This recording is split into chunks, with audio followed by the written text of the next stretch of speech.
What's up, everyone? Thank you for tuning in to the Let's Argue podcast. My name is Fitz. I am the host of the Let's Argue podcast.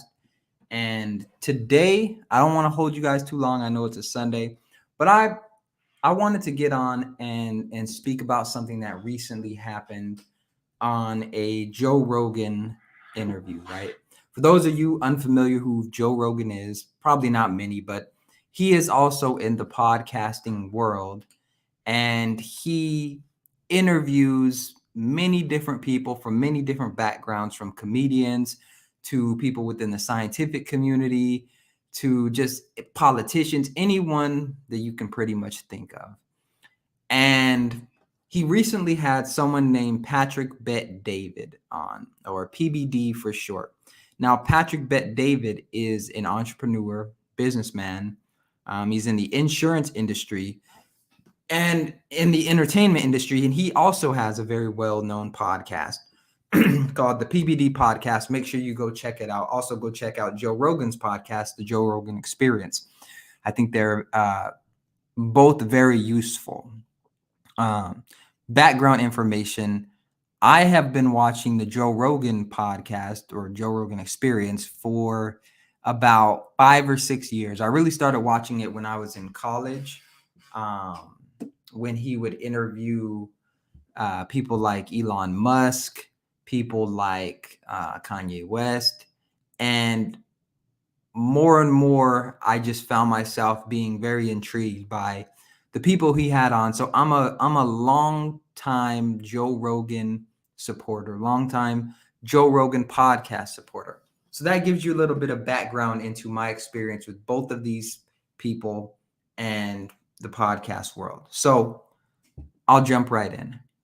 My thoughts on PBD challenging Joe Rogan to interview Donald Trump. Now, if you've been following Joe Rogan, you know that Joe Rogan in the past has said he will not interview Donald Trump. He said that the last election, he will not interview Donald Trump. And the reason he gave is, from my recollection, is he didn't want to help Donald Trump, right?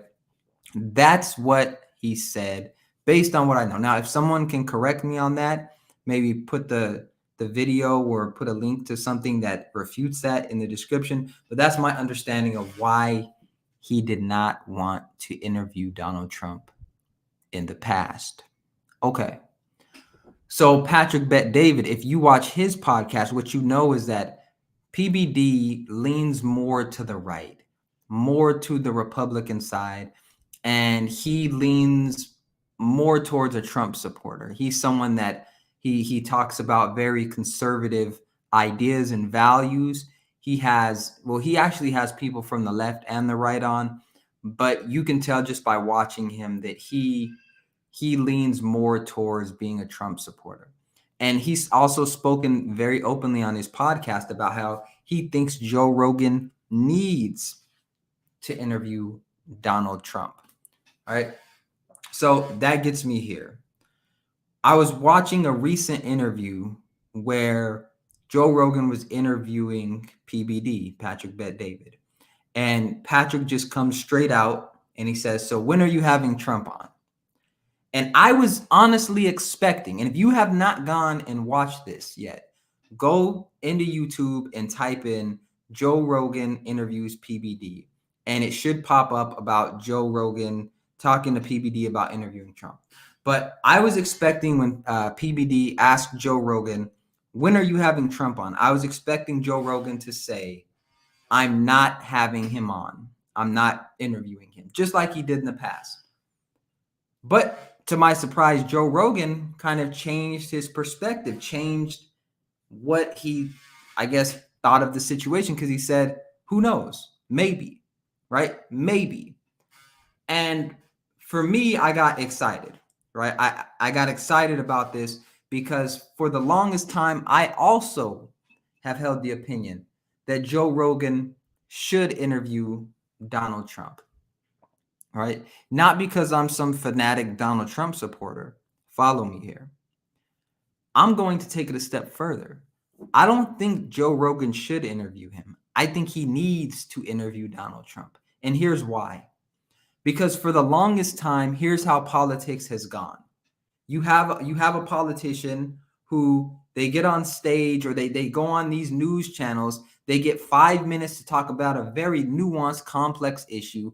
And then it becomes about how can the news spin what they're saying? How can the news try to get a gotcha moment? So they're just rapid firing questions, trying to get a gotcha moment. And then for the next couple months, we have to see gotcha moments, gotcha moments, gotcha moments. And then even with the presidential debates, gotcha moments, gotcha moments, just trying to tie people up and ask them questions to trip over themselves so that then you can say, see, you shouldn't vote for them because of this, or you should vote for them because it's a show. Nobody is actually like what you see on a presidential debate stage. That's not real life. Understand that they've spent hours preparing for those questions. They've spent hours preparing for these debates. There are people they hire and pay good money to prepare them for these debates and these interactions on the news. So here's why I'm excited if Joe Rogan does decide to interview Donald Trump, which it sounds like he might. Okay. Here's the thing. Based on what I just said, the analysis I gave of how it traditionally goes, I think about politics from the news standpoint is more about clicks and views. It's not really so you can understand the issue. That's not what it's about. It's about someone at CNN or Fox News or whatever other news station has told the news anchor, you need to ask these questions. You need to pin him down on this. You need to go soft on this. You need to go hard on this. You need to push a certain narrative. If he says X, you need to say Y because you're a representation of our network. And if you don't say what we want you to say, or you don't challenge him on the issues we think you should challenge him on, that makes it look like we are doing bad. So, for example, if you have Don Lemon, who I don't think he works for CNN anymore, but let's just use him. If he's interviewing Trump and Trump says something and Don Lemon doesn't echo the sentiments of CNN, then now Don Lemon's job is on the line. So there's this weird thing where in mainstream media, you have talking heads who have to push a certain narrative and ask questions in a certain way to where you don't really get the information out of the political candidate that you really need in order to make an informed decision.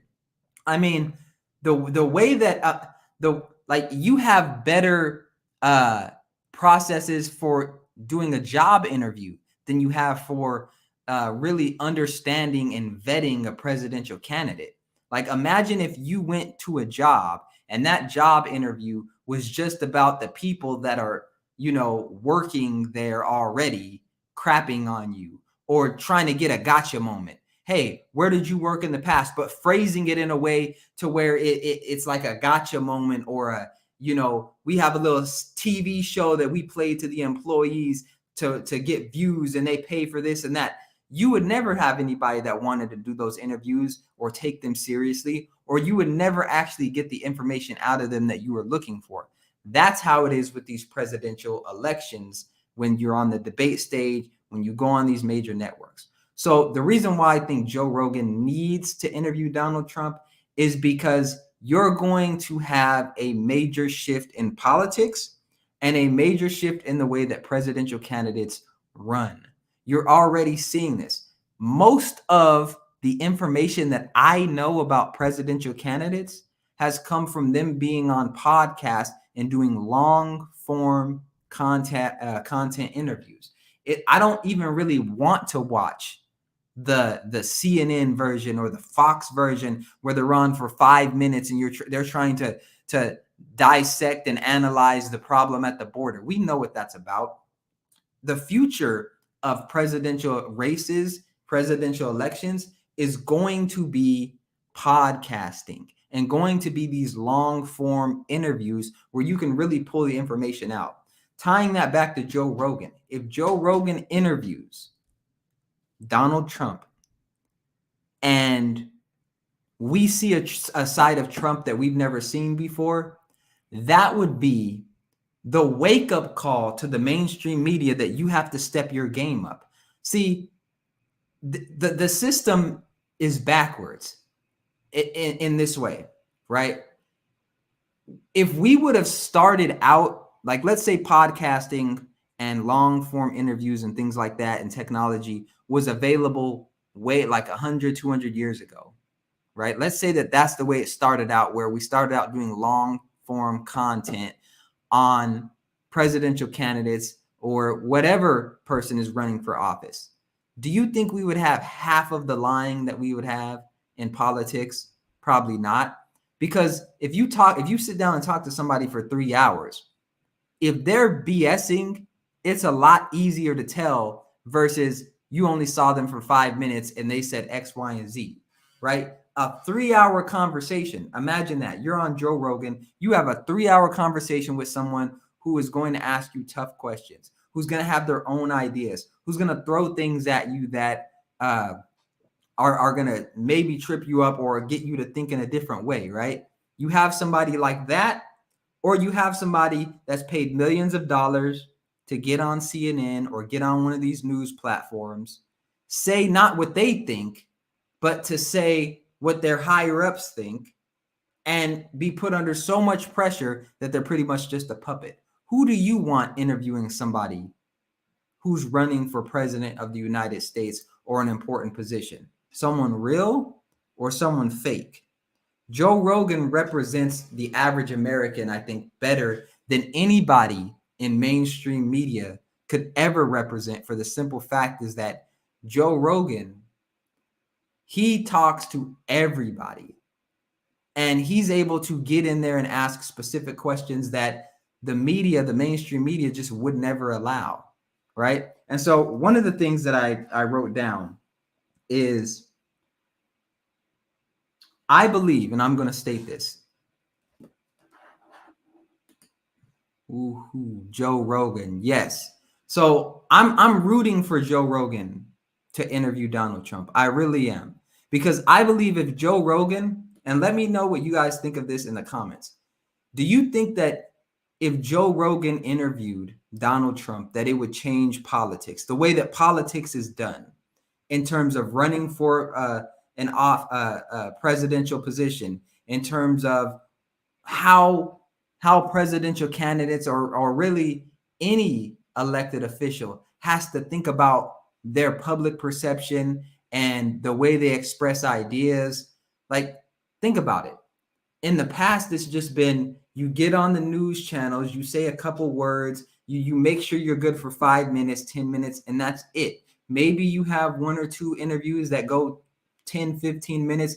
Okay, but the other times you're in town halls and you've prepared a speech, and then somebody does a Q&A maybe, but that's very different than you going to someone's podcast who they have a following already. Joe Rogan has, I think, 13 million subscribers around there on YouTube, and countless other people who watch his content on Spotify and other platforms. He has a following. So it takes a lot more to go to someone else's platform who has a following, who they're in control pretty much of the questions they're going to ask you, and they're asking on behalf of their followers, not necessarily some large corporation or, you know, all these other interested parties, but their followers. Now that would be game changing. A 4-hour Joe Rogan roundtable with Vivek, Trump, and DeSantis, that would be game changing. That would be absolutely game changing. And here's why. Because then you really get to see how these people interact, right? When you're at a round table and it's not on a debate stage with lights, camera, action, go, we're going to shoot rapid fire questions at you and try to trip you up. But when you have someone like Joe Rogan that's going to say, hold on. Okay, Trump, you're saying build this wall. Vivek, you're saying build the wall, but do it differently. DeSantis, you're saying this. What makes you think that your answer is better than theirs? You know, like someone to be able to just come down on a human level, right? Joe Rogan gets people to come down on a human level and say, hey, let's cut the crap. What What about X, Y, and Z? And then also being able to challenge somebody. Being able to challenge somebody. He said Trump would destroy DeSantis. I believe that. And here's the thing. Here's what would be really interesting, because Trump is used to being on stage and destroying people right in front of a crowd. It'd be very interesting to see how Trump would be in a roundtable type setting, closed off, not a huge crowd, right? Just a conversation with 3, 4 other people. It'd be very interesting to see how he reacted, because I think that would actually help him, because it's very different when you're performing, quote unquote, in a room full of people, hundreds, thousands of people on a debate stage, where you understand that you are not fighting to get your issues heard or your solutions heard. You are fighting to get clips. You are fighting for the comeback, okay, I'm going to say this real fast, or I'm going to snap back at them so that doesn't make it look like I lost. When you have 2 or 3 hours to go through your ideas, like I've seen some Joe Rogan, true story. I was driving from California to Texas, and there was a Joe Rogan interview. I swear it was like 5, 6 hours. The same podcast got me through 5 or 6 hours of driving.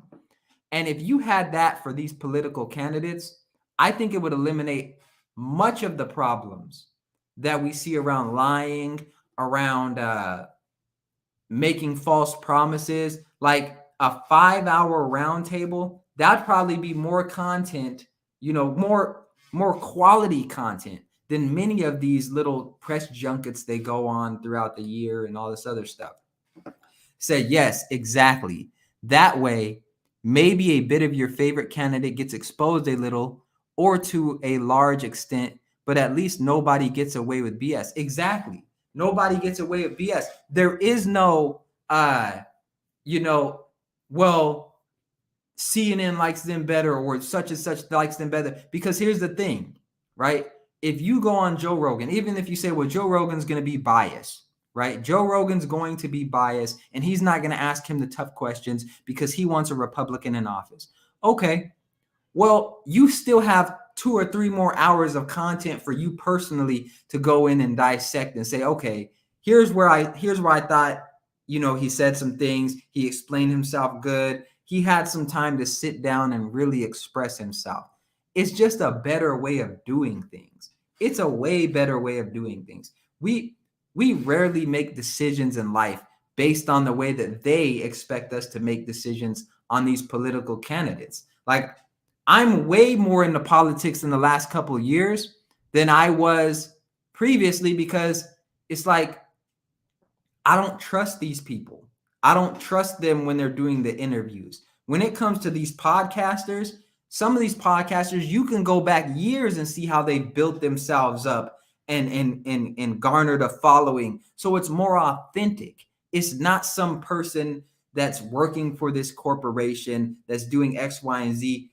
These people are loyal to their followers, right? They're loyal to their followers. And that's the great thing is, if you go on different podcasts, you get asked different questions, but I think it's more representative of what's actually going on. He said, that's why Tate is so popular and unstoppable. Love him or hate him, dude has sat down with PBD for 4 hours twice without stammering once or using exactly, right? With the mainstream media, if I was just watching the mainstream media, I would not know the intellectual or the masterful way that Andrew Tate can communicate, because that's a great point. Maybe with Andrew Tate, he's an anomaly, because even in some of the mainstream things that I've seen, he still held, his ground and actually went above and beyond, I think, what most people would be able to do in those situations. But just being able to watch a 4-hour interview twice with PBD, I can see the consistencies. I can sit down and say, okay, here's what he thinks about this. Here's what he says when he's explaining this. Okay, this makes sense. This doesn't make sense. What are some things that he didn't cover? What did he cover? And then also, you can compare his interviews with PBD to other interviews he's done with other people and see, okay, did the story change? Is it the same? What's he saying over here? What's he saying? Like, it's gotten to the point now to where I watch one of these 4-hour interviews and it's like I can't watch a different one. I can, but it's like I feel like I know the person already. I'm watching one interview with Andrew Tate, with Candace Owens, and I already know because he said something similar on PBD podcast. I'm like, okay, yeah, okay, yeah, he went through this with his dad, and this is his upbringing, and this is that. You feel like you know them already. And I think in the future, it's going to be very competitive to get people to come onto these podcasts and speak, because after a 4 or 5 hour long interview, right, you may have all the information you need. And so here's the thing, and I don't want to keep you guys all night. Here's why. Except for context, I'm a Hindu pro-free market guy from India who subscribed to your channel because of your video on Vivek. I'm just a Vivek fan and would love to have a leader like him in India one day. First of all, thank you for the subscribe. And Vivek is interesting. I did watch his town hall with PBD. I found it interesting that, one, he's able to tap into, I think, something that many people have been longing for a while now, which is just truth. His campaign is centered around, hey, look, the good, the bad, the ugly, I'm going to say it. I'll debate anybody. Tell me the day, tell me the time, I'm there. I'll debate so and so, I'll debate him, I'll debate her, I'll go over here, I'll travel here. He's willing to put the work in. And even if you don't agree with his ideas, you have to respect somebody that's willing to go anywhere and share their ideas and say, this is what I stand for. Here's my plan. Here's my solution. We need more of that. And I think Vivek is probably the prototype of what we're going to see at a baseline in the future, right? Because you can't go from having a person or a candidate like Vivek or RFK Jr. or Donald Trump, and even Ron DeSantis. You can't go from that to having the classic politician anymore. It's just not working. You know, like this Joe Biden presidential time period has been some of the most boring times in politics. It's like you can see it so clearly that he's not running the show, that this is the establishment. And when you look at these other candidates, yes, we understand that there's probably going to be some of that in there, but at least there's hope. At least there's a vision. At least there's something more than, I'm just in this office, I'm better than you, do what I say, and I'm, like it seems different with some of these newer political candidates. And so I have a lot of respect for Vivek. I do think, and you say you're from India, you would like to have a leader like him in India one day. I think that, especially when it comes to leadership within the United States, I think that many people would want a leader like Vivek in all places in the world, because people are tired of the same old, same old. Like they're tired of just hearing broken promises, no solutions. I'm going to come in and fix everything. They want to hear the truth. They want to hear, like, I disagree with you, but who cares? It's just the whole woke culture thing has gotten people to the point to where they just want to hear people speak the truth and be themselves. And I think that's where Vivek really stands out. It's just being willing to debate people and stand on what he believes. And also, he's a billionaire. And I think that kind of, it puts it in the face of people, like, you can be a billionaire, but have an interesting story about how you had to struggle and how you had to go through certain things to get to where you are and build yourself up. Like, all of those things are unique to Vivek. And I think all of those experiences speaks to the truth that you really can do what you want to do. There's a dialogue from the movie Kashmir Files describing Indian politics and bureaucracy. The government may be yours, the system is ours. That's the same problem Vivek is addressing in the USA. That's interesting. The government may be yours, the system is ours. That's interesting. I'll have to check that out. I'll write that down. Movie.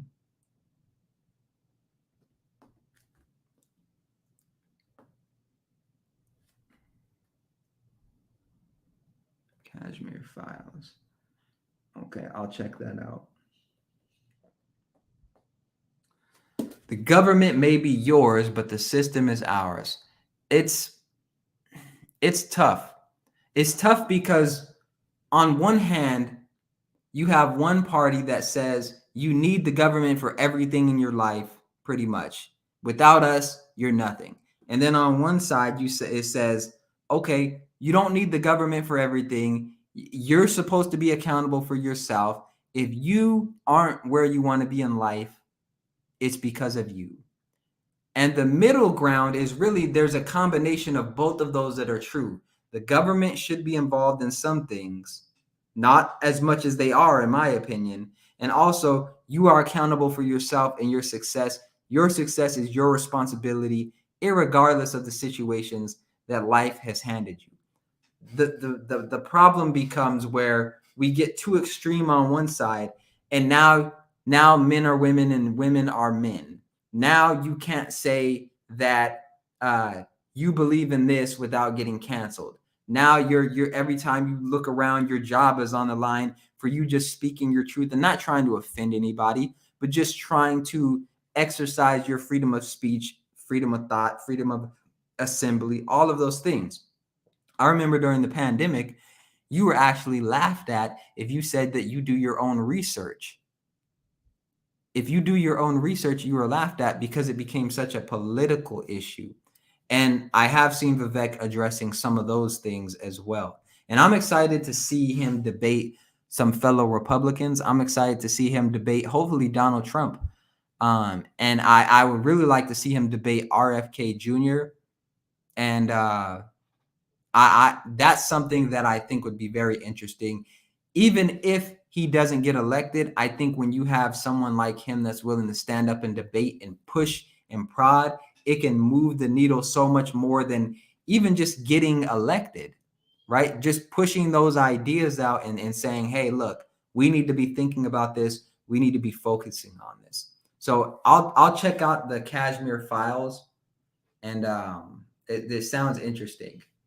I really need to get up to date on politics all around the world. All right, so I'm going to wrap up here unless anyone else has any questions or any input. My final thoughts on this are Joe Rogan interviewing Donald Trump would be a game changer for politics. In future elections, it would make it to where these news stations and even other podcasters would have to step their game up. I think it's a win-win for everyone. So I hope this doesn't come across as me randomly hijacking your live stream. So feel free to ignore my comments. The government versus market problems was ideally addressed in the Arthashastra,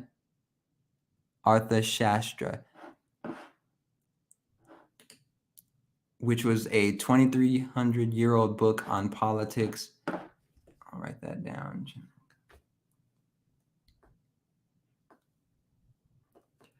And as for you hijacking my live stream, no, this is why I get on, just to interact with my subscribers and really answer questions or just go back and forth. This is what I like. Right now, I don't really have many people to interview. So this is how I'm able to go back and forth with people, whether you agree or disagree or just have interesting comments. This is how I interact. So you're not hijacking anything. I enjoyed this, very informational or informative, and I have some literature that it looks like I'm gonna have the opportunity to look into that I wouldn't have had before. Said the state has to do what it does best and leave the market to do what it does best. That's the Arthashastra way. I agree. And when I was in college, I actually took a what was it? A public government class. It was like talking about what role the government has, where it's good at, where it's not good at, what efficiencies government should and should not be involved in. It was interesting. And what I can say is that the government definitely oversteps. I think we can agree within the last 3 years, the government overstepped, telling people what they should and should not put in their bodies. Also, when we think about where we're headed in terms of free speech and just people not being able to express themselves and say what they want to say, the government is definitely overstepping. And, you know, 3-4 years ago, if you ask me about politics, I would say it's none of my business. But now it's gotten to the point to where you really can't ignore it because it's affecting your day-to-day life now. Like you can't even walk outside and just have a regular conversation with people because everyone is offended now. And there's repercussions. There's things that are going on behind the scenes that make it very difficult to just live a normal life. When people are coming after your children now, with this indoctrination, when all of these things are culminating and it seems like it's coming from one side, it seems like it's an issue. And that seems to be the Vivek way. He has said he used to be a libertarian, but is not anymore for exactly this reason. Yeah, I did hear him say that. You'd love, yeah, I'm going to check that out. It's published by Penguin Classics these days, translated. I'm definitely going to check that out.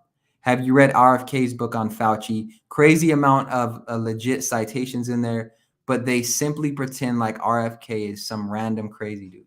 I have not had the opportunity to read his book. I'm finishing up some books now that I started.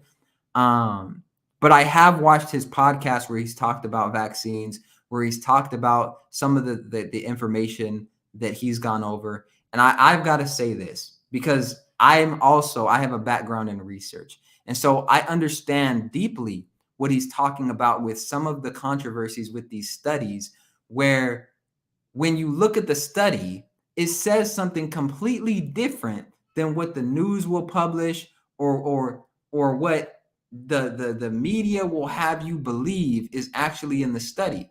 And the problem becomes many people don't actually know how to read an academic study. Many people don't know how to read the methods section, and they don't know how to read how this study only had this size, this sample size, and read the discussion notes where the author of the study talks about what the limitations of the studies were and what this should be applied to in real life. Many people don't understand those. And so every interview that I've heard RFK talk about what he's talked about, he's provided ample citations or he's provided research studies that back up his claims.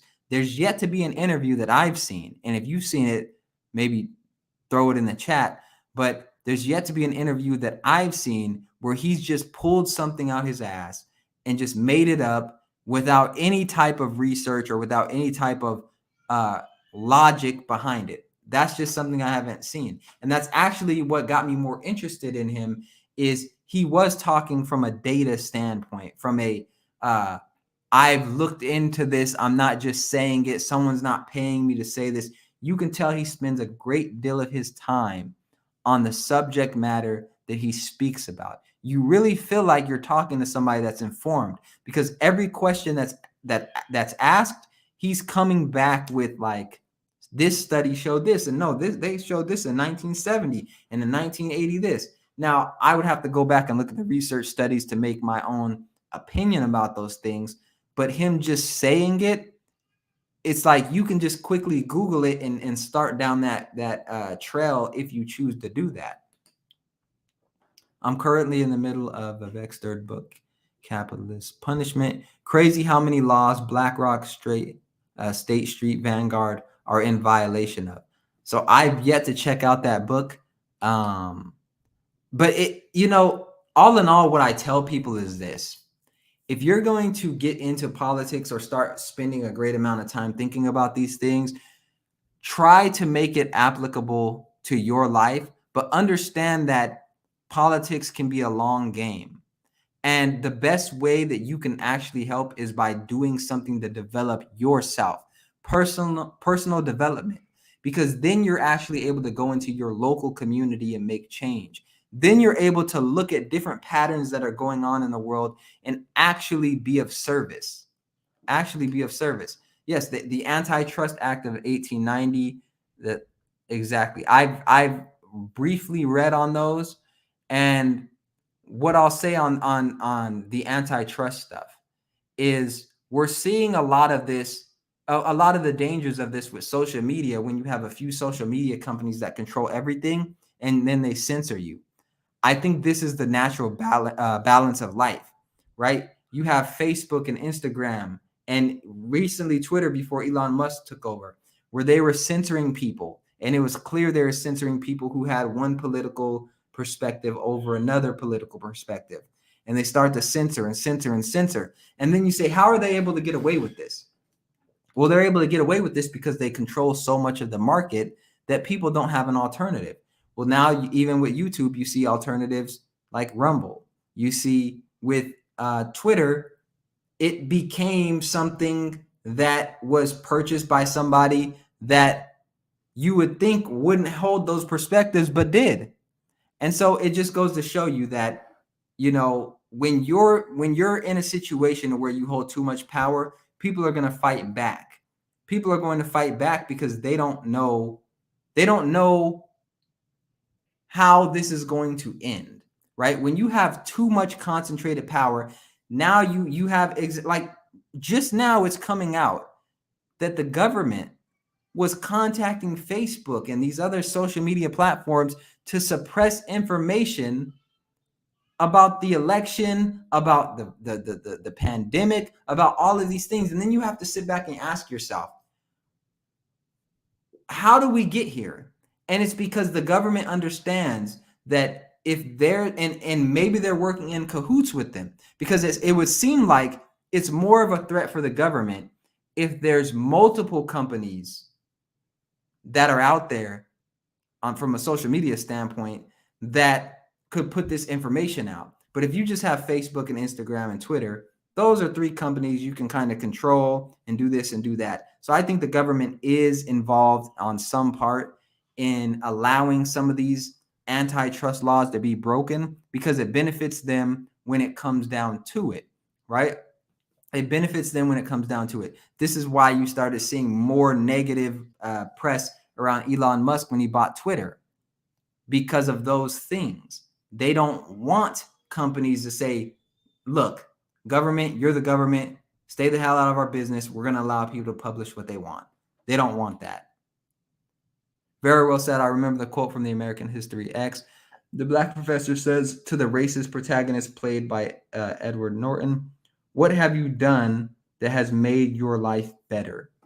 Exactly. Many people can't answer that question with a straight face. And now the tables have turned in the USA, UK, India, and we have to ask the same question to liberals and student activists. Exactly. And a little bit about me, I have a master's degree in sociology. And when I was in those, and I didn't know anything about politics growing up. It was never really discussed. We were poor. We were trying to figure out what we were going to do. Like, we didn't discuss politics. It wasn't even a thing. I didn't know what a Democrat was. I didn't know what a Republican was until I was in college. And so I was going for my master's degree in sociology. I have a master's degree in sociology.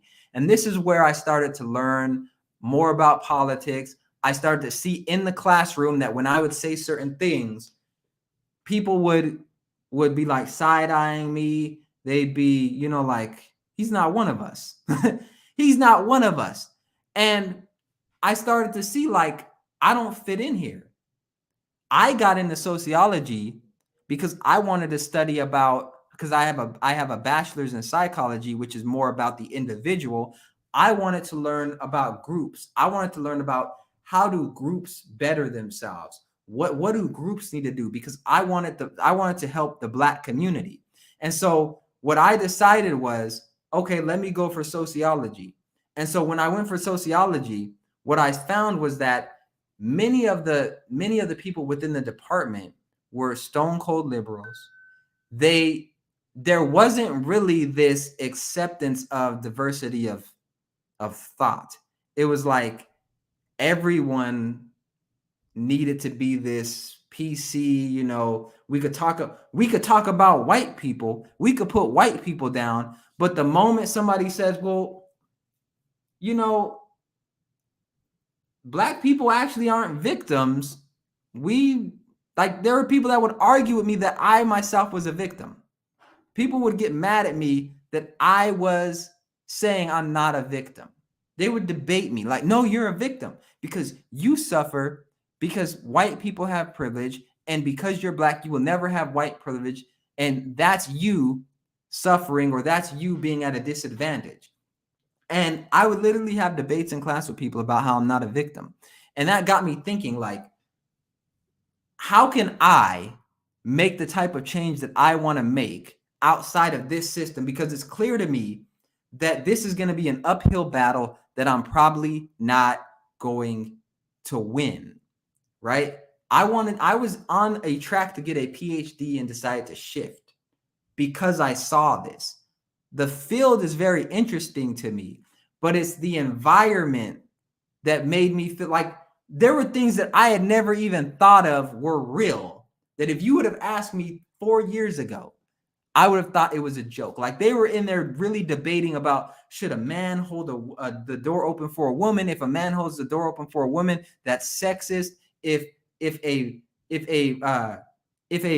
white person criticizes a Black person, it's pretty much automatically racist. Or if a white person suggests, like, hey, you as a Black person, you can make decisions that will impact your life in a positive way and change, even if racism is real, there are still things you can do that's racist. Like, all these different things that really went against the core of who I am.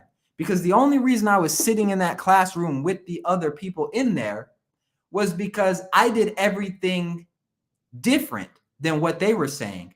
I took accountability. When other people around me when I was younger chose to join gangs and sell drugs, I took personal accountability and said, I'm not going to do that. I took personal accountability and said, I want more. So it was interesting that I'm only in this classroom because I did the opposite of what they were saying was the solution, which is have a good sob story. You're a victim. There's nothing you can do. And just live like that. Like, no. So it became pretty clear that I didn't fit in there. I got the degree, but I pivoted my life and went a different way. He said, what college did you go to? I'm not going to share that. I'm not going to share that just because I don't really like to divulge that personal information on the internet. And not because I'm afraid or anything like that, but just because it really doesn't benefit me, right? It doesn't benefit me. And people are weird. In a year, somebody's looking this video up. Instead of, the 492 subscribers I have, I may have 1 million. And now all of a sudden people are, oh, he went to this school and then trying to track me down, and oh, he lived here and now he lived here. You just don't know what the internet.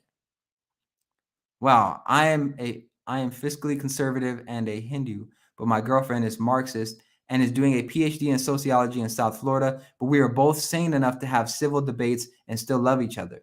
And see, this is, I think, the Marxist stuff, it was very interesting to me. And this is going to sound crazy, but I was in a Marxism class, right? And the class was pretty much centered around looking at the world through a Marxist lens, like analyzing what's going on globally through a Marxist lens and trying to point out, the means of production and how it's tied to inequality and inequity. It was very interesting. And what I found was that again, I didn't know anything about politics, capitalism, anything like that. And Marxism actually, like I read his book called Capital, where he breaks down what capital is, the means of production, all of these different things. And that actually pushed me to want to be an entrepreneur, because I was like, I didn't know how the world worked. It never really occurred to me that I could hire people and do certain, like, I didn't have a grasp of these things. I was very ignorant of the world. I thought you just went to college and got a job. And I didn't take the next steps to understand, well, there are business owners and da da da da da. I just thought there's companies. I didn't know anything. And Marxism actually turned me on to entrepreneurship. Most people would say, well, that's crazy because he's against this and against that, and he's against money. It was very interesting. And sociology is a very interesting field. I just think that right now it's controlled by people who don't really want to disseminate different ideas when it comes to certain topics. The white privilege narrative is about to come down on Vivek as well, because successful brown people are now called white adjacent.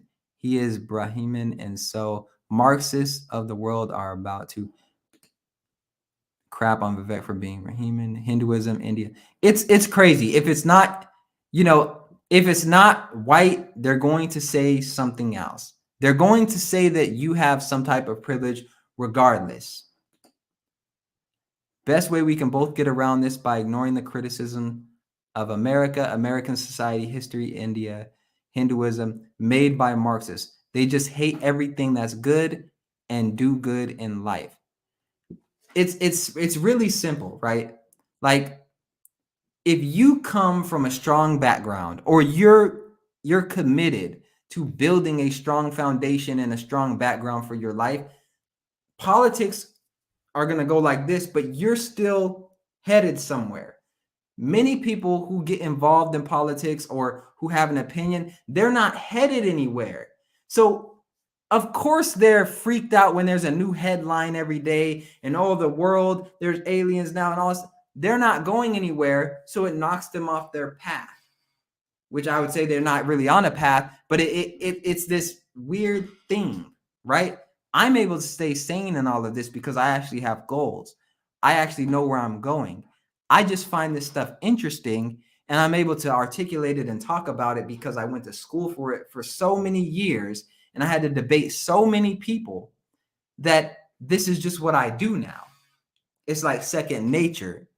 And so, and growing up, I always debated people.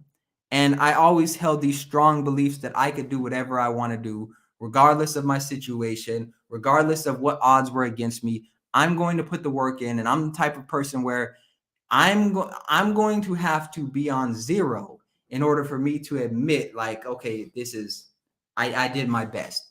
I have to lose on zero in order for me to lose. So I cannot reasonably sit back and say, oh yeah, it was racism why I didn't get that job, if I know that I didn't even pay somebody to make a resume. I did it myself, and I've never even made a resume. Let me go pay somebody $20, $30, $50 and build a professional resume so I can go compete. That's a winner's mindset. A loser's mindset is, I've never made a resume. I don't really know how. My email address, is unprofessional. They should just accept me as what I come as. And if they don't, it's because of racism. That's a loser's mindset.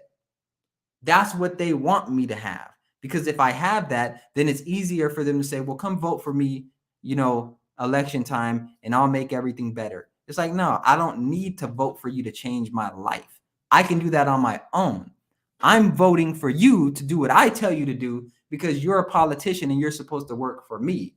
I'm voting so that you'll do what I tell you to do, not so that you can make my life better. I'm really only interested in politics for the next generation. Everything that's going on now, I'm already ahead of it. So it doesn't matter in that sense to me. It's just interesting to talk about. And to wrap up, it's like, I think people put way too much attention on politics, and it becomes an excuse. So you saw something in the news, and that's why you're not going out and looking for a job, because you saw something on the news. It's like, I've heard people talk about political issues and they've only read the headline. They didn't read the article. They know no other details outside of what the headline says. I don't think you can be an informed citizen or an informed person just reading headlines. I think that if you're not willing to do the work yourself and you're not willing to put in at least 20, 30 hours a week minimum on your goal starting out, then you're not really serious about it, and that you can't say it's any other reason other than yourself. And you need to be consistent with it. And so when it comes to the racism stuff, he said, you're trying to plant the seeds of trees whose shade you will never sit in. It's for the future. That is a worthy cause. Exactly. And that's how you have to be. I think, well, it's not how you have to be, but I think if you operate in that lane, then you'll actually be better yourself. Because it's interesting. It's interesting how far we'll go for other people, but we won't go for ourselves, right? Like when I have siblings, and growing up, I would be more upset if someone messed with my siblings than if they messed with me. Like if someone talked negative about my parents, I'd be more upset about that than if they said something about me. And I think that speaks to a specific trait in all of us, where if we're working for people that we find valuable and people we want to see get ahead and people that we want to see have better than us, there's something about that ignites a different flame in you than just working for yourself. When you're just working for yourself, it's like, okay, I can get away with that. I can do this. I can do that. But if I'm accountable to other people, that's a different fire. That's a different fire. That's a different flame. And there's no way that I want the future generations to grow up in a world where you can't say things like a man is a man and a woman is a woman. Like basic things that 10 years ago, if you would have told me that that's controversial, that is something that you can't say out loud and then be deemed crazy or be deemed a horrible person, I would have laughed at you. But that's where we're at today.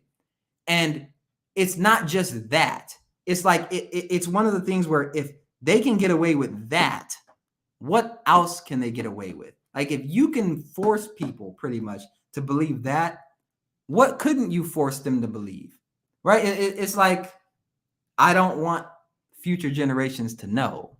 So I'll probably be the old guy talking about a man is a man and a woman is a woman. And they'll, like that's the future I don't want to see. I don't want that to be the thing where old people saying basic things about biology is now considered hateful or ignorant. That's just not the world I want to see. Here's a quote for libertarians from, just like you can never know when a fish is drinking water, you can never know when a government employee or bureaucrat is stealing money. That's good. That's good. That's true. It's true. And it's like it's all around us. And it's hard to tell because, one, there's so much red tape. There's so many different levels to it. And there's so many different people that understand what's going on within those agencies and within those departments. But people are afraid because, again, they're human. They have families to feed. And I can imagine at some point they want it to do good. But then it gets to a point to where it's like, yo, you start thinking logically. Okay, if I do X, Y, and Z and I rat them out and I say the truth, they're just going to cover it up. They have this system, this machine. They're going to cover it up. Someone's going to come replace me. And then I'm going to be a bum on the street, not able to take care of my family, not able to do anything. And all of this hard work that I've done over the course of my life to get to this point will be washed away. Most people don't want to go through that. So you have these situations where people know the truth, but they don't want to say it because they're attached to something that is preventing them from doing it without losing everything. And I can understand that. I sympathize with that. We should value ourselves as well, but the tendency is to be more concerned for the others around us. The evil people put themselves above others. I feel we should love others, but also ourselves. I agree completely. I think you can't truly love others unless you love yourself. You know, my example earlier was not to say you should pick between loving yourself or others. It was to say it's just a different fight. It's a different there's a different thing. Like imagine a car where you could start it with the push of a button, but you can also put the key in the ignition and turn it. Both of them start the car, but they do it in a different way. And that's what I'm saying with loving yourself and loving others. They work in like I don't think you're complete without loving yourself and without loving others. I think if you just love yourself, then it can be a situation where you're very egocentric. You just do things for yourself and you don't consider other people, which can turn to chaos.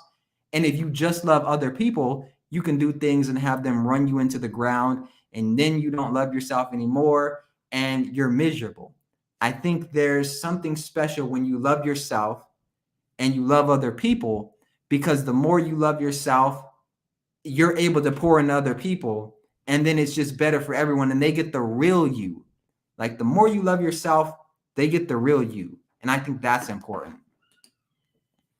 That quote makes sense to you, perhaps because in the Sanskrit language, artha means both meaning and wealth, and shastra means rules to arthashtra.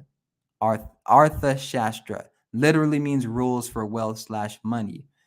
Yeah, I mean it's interesting, and I want to start reading more outside of topics that I'm not really familiar with, and just get a better understanding. That's what I think life is really about, is trying to understand what you don't already understand.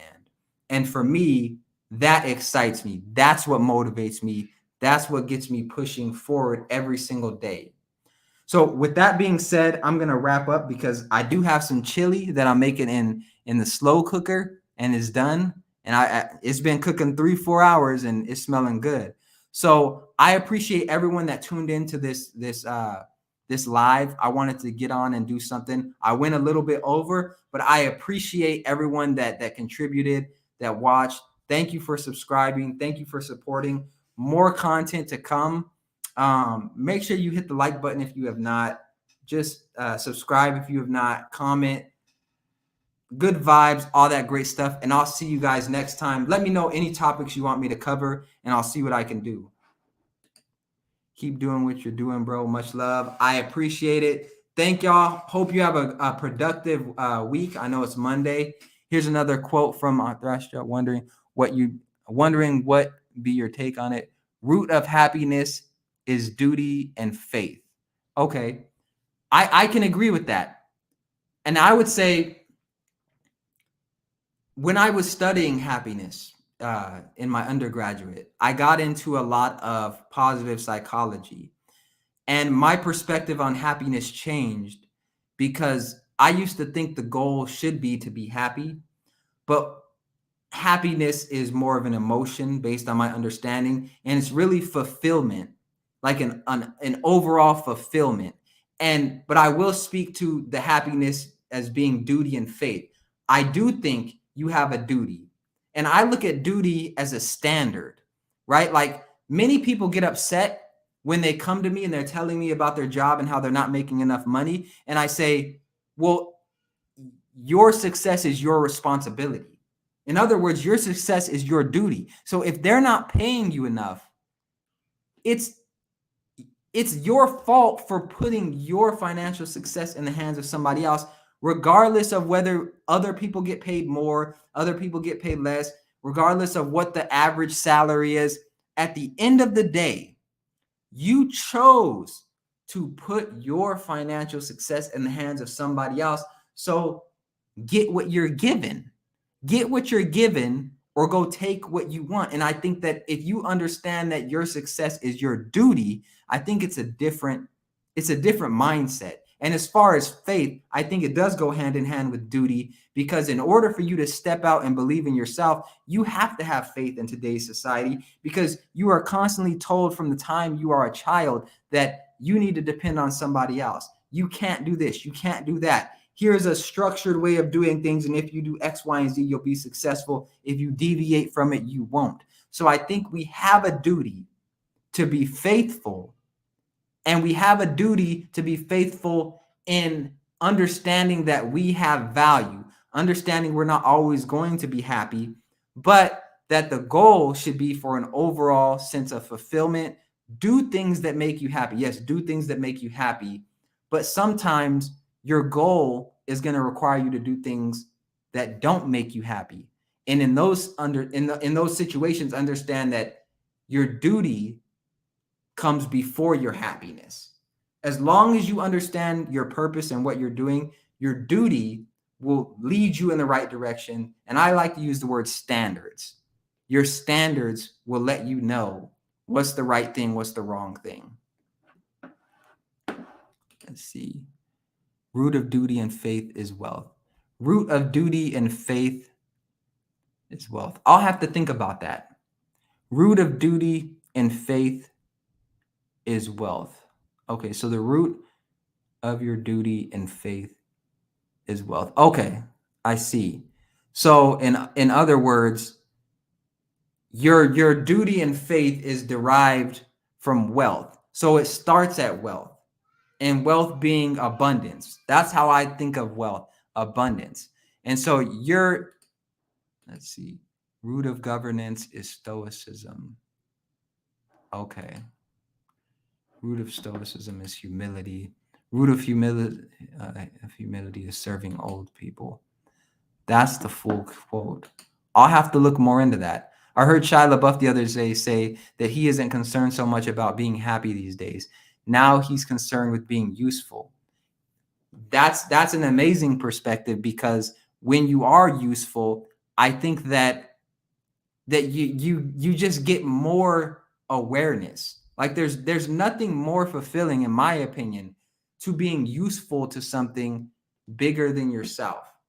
Like that is the ultimate goal, I think, is to be useful to other people. Because when you're useful to other people, it enriches everything, especially when you're useful to other people who you see are going somewhere in life, who you see are trying, who you see are getting up every day and pushing forward and have a vision for their life.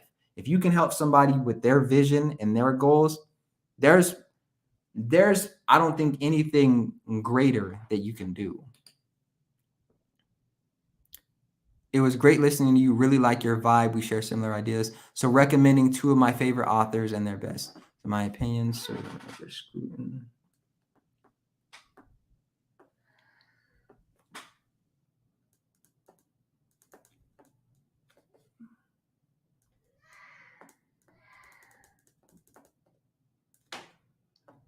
philosophy. I'm writing these down. And Sita Ramgul.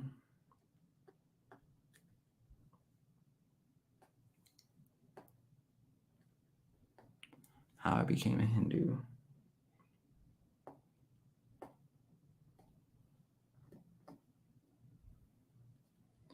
All right, I will check those out. Hold me to it. In future videos, if you're watching me, hold me to it and say, hey, Fitz, did you read those books? Become fulfilled. Awesome, guys. I appreciate you for tuning in. Thank you, thank you, thank you. And I will see you in the next video.